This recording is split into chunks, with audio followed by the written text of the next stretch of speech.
que je suis dans le Père, vous en moi, et moi en vous. Jésus est à l'intérieur du Père, mais à l'intérieur de Jésus, il y a nous. Par conséquent, je suis bien à l'intérieur du Père. J'ai pénétré dedans. Vous voyez? C'est la compénétration des deux êtres qui se mélangent tout en restant distincts. Vous comprenez bien? Nous resterons des êtres humains, mais on ne sait pas comment, transformés de telle sorte que nous serons à l'intérieur, nous vivrons à l'intérieur de Dieu. C'est pourquoi on a pu dire, vous êtes des dieux. Hein? Eh bien, il y a combien de chrétiens qui se doutent pour ça? Est-ce que vous voyez comment nous avons à pérégriner, à faire notre voyage? Il se figure que c'est en accord avec un grand maître qui est là-haut, pas déroger trop à ses lois, etc. C'est pas de ça, c'est de l'amour. C'est de l'amour. Et c'est pourquoi Dieu n'est pas moral. C'est pas des lois qu'il veut nous imposer, c'est son cœur. C'est pourquoi il ne faut pas jamais nous scandaliser de gens qui ne savent pas et qui mènent une vie plus ou moins désordonnée. En fait, c'est pas grave, parce que vous voyez dans quel sens je le dis. Hein. Bon, vous savez pas dire qu'il faut tout laisser courir, mais vis-à-vis de regarde, ce que Dieu voit, c'est le cœur, c'est la foi. Hein. Les chemins qui ont pu faire que des gens se sont déroutés des voies qu'on appelle droites, et qui restent des aimants du Seigneur à travers tout leur descente. Ça ne veut pas dire que c'est la bonne voie, vous comprenez bien. Mais on est là, je dirais, désarçonné quant à nos certitudes. Et c'est pourquoi Jésus dit, ne jugez pas. Nous ne savons pas ce qu'il y a dans les cœurs. Alors donc vous saurez que je suis dans le Père. Il y a un moment dans notre vie sur la terre où vraiment nous savons que nous sommes entrés déjà dans la vie éternelle.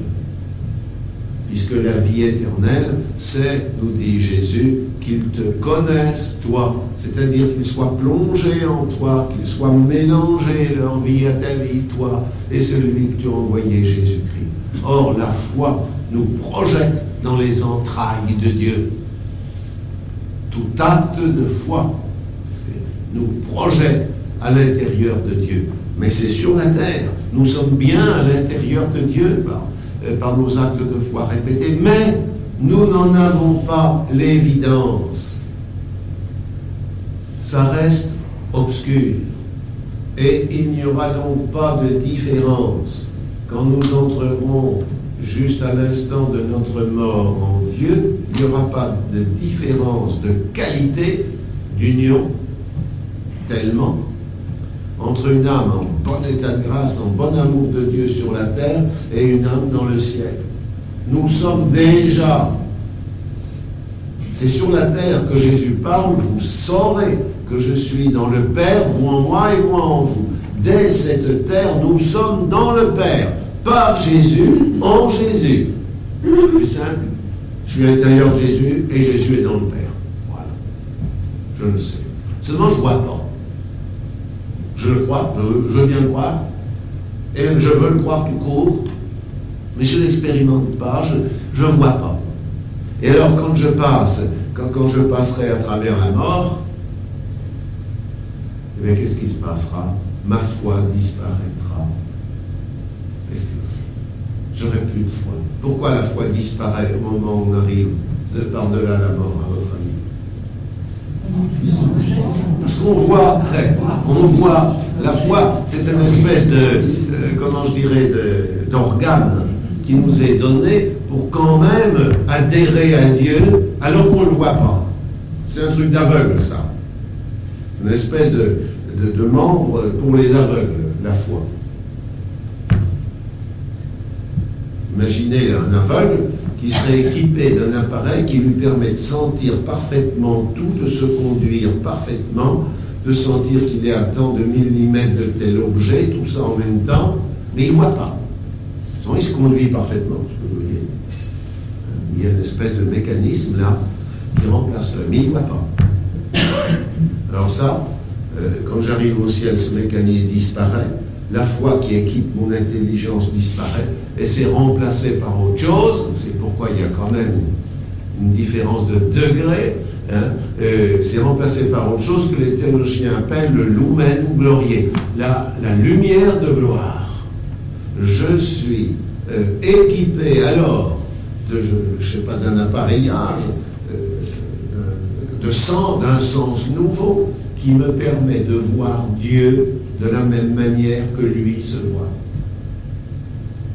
Donc, je suis divinisé, qu'est-ce que vous voyez?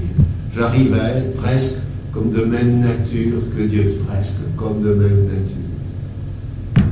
Je perçois Dieu le Père comme Jésus le perçoit. Je le percevrai de la même manière. Alors vous comprenez qu'on soit un peu affolé au moment où on quitte la terre pour s'en aller, même si on a une foi puissante, il y a de quoi? On rentre dans un monde qu'on ne connaît pas. Et qu'on connaît quand même, attention, mais on ne le connaît pas avec la lumière de gloire. Alors, j'ai bien l'impression que je vais mourir. Et je vais bien expliquer ça de façon simple, si vous le voulez, aux détenus, pour qu'ils le comprennent bien. Ça m'oblige à simplifier les choses, pas du tout à leur enlever la profondeur, mais à simplifier les choses. Et voilà, je vous livre ça. Et on abordera la Sainte Vierge tout à l'heure, qui a été conduite par le même chemin que nous. La Vierge Marie a marché dans la foi. Parce que c'est une créature. Alors voilà, je dis, vous savez, quand un petit enfant va naître et qu'il est dans le sein de sa mère, alors quand il a achevé son évolution, qu'il arrive vers le 8e mois, il est fort bien dans le sein de sa mère. Il commence à prendre ses ailes, il s'installe, et il vit. Et puis il ne demande pas autre chose, il n'a pas l'expérience d'autre chose. Il est bien. Jusqu'au jour où, ben oui, mais le moment est venu où il ne faut pas qu'il reste là, c'est pas bon pour lui. C'est fini, il faut sortir. Ah ben, c'est qu'il ne veut pas sortir. Il est très bien, est-ce que vous voyez? Alors, il va falloir le faire sortir. Et il y a les contractions de la naissance qui commencent, et ce pauvre petit, il s'emballotait dans tous les sens, pressé, etc. Il dit, mais c'est atroce, on veut me faire mourir. Est-ce que vous voyez? Je vais mourir. Et il est affolé. Et c'est pourquoi les médecins se sont rendus compte depuis un certain temps déjà que l'enfant arrive au monde dans un état d'affolement. L'enfant naît avec l'impression qu'il meurt. Et il est affolé, absolument affolé, et d'autant plus qu'il n'est pas équipé pour vivre hors du sein de sa mère. Il respire l'eau et l'oxygène dans l'eau comme les poissons, et puis on va le fourrer dans un monde où il va falloir qu'il respire de l'air. Ça ne marche pas, ça. Donc, ses premiers instants sont, il entre dans un monde qui lui est hostile, pour lequel il n'est pas fait encore. Et puis, alors on va débrider les poumons vont se débrider, il va crier, ouf, ça y est, il va pouvoir respirer. Voilà, l'enfant a cru mourir, en fait, il naissait à une vie supérieure. Mais à travers une épreuve, et une épreuve qu'il ne pouvait pas comprendre. Et il sort du sein de sa mère pour entrer dans un sein nouveau qui s'appelle, c'est tout simple, le sein de la terre. Voilà. Et qu'est-ce que c'est que le sein de la terre? Il avait la nourriture, il avait la chaleur, il avait tout ce que vous voulez dans le sein de sa mère. Il va le retrouver. Mais, d'une autre manière, le nouveau sein, c'est la terre qui va lui produire des légumes, des animaux, qui va lui donner de l'oxygène, qui va lui donner, etc., etc. Il puise sa nourriture dans le sein nouveau dans lequel il est entré. Voilà. Il va donc vivre une nouvelle vie. Et puis, au bout d'un certain temps, il y a à nouveau les contractions de la naissance qui vont se faire sentir. Alors, si vous n'avez jamais pensé ça, Qu'est-ce que c'est? C'est la maladie, c'est la vieillesse, c'est les douleurs, c'est enfin tout ce que vous voudrez, quoi. Hein. Oh, j'étais bien installé dans le sein de la terre, et voilà que ça commence à ne plus très bien marcher. Hein.